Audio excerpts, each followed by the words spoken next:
Good evening सबको। The exam mania channel में आप सबों का स्वागत है। देश को मिला एक नया बंदरगाह। क्या आपने ये न्यूज सुना है? आपने जो अगर ये न्यूज नहीं सुना है तो आइए हमारे चैनल पर इस पर विस्तार रूप से चर्चा करते हैं। जी हाँ, हमारे देश को एक नया बंदरगाह मिला है। वो कहाँ मिला है? तो केरल में मिला है। उसका उद्घाटन किसने किया है? तो माननीय नरेंद्र मोदी ने किया है। उस बंदरगाह का क्या नाम है? तो विंझिन जाम बंदरगाह। ये विंझिन जाम बंदरगाह किसके सहयोग से बना है? कितना करोड़ पैसा लगा है? आखिर इसको बनाने का उद्देश्य क्या है? आइए विस्तार रूप से हम इस पर चर्चा करते हैं। देश को जो एक नया बंदरगाह मिला है, देश को जो एक नया बंदरगाह मिला है, उस पर लागत कितना आया है? तो देखिए, इस पर खर्च आपको आ गया है 8,900 करोड़ का खर्च आ गया है। इस डीप पावर मल्टीपर्पज सी पोर्ट को पब्लिक प्राइवेट पार्टनरशिप के तहत केरल सरकार और अडानी स्पोर्ट्स ने विकसित किया है।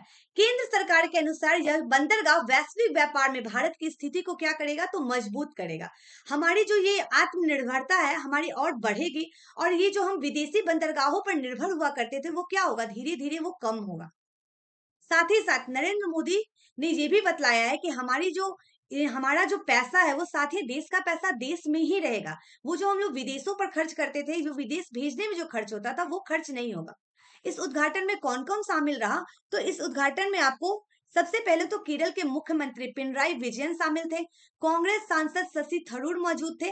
और अडानी और मोदी, मोदी ने तो इसका उद्घाटन नहीं किया है, और साथ ही साथ अडानी इसके क्या है? तो अडानी इसके पार्टनरशिप में है, तो अडानी भी इसमें शामिल थे। इस परियोजना को Adani ports and special economic zone limited द्वारा सार्वजनिक निजी भागीदारी के तहत विकसित किया गया।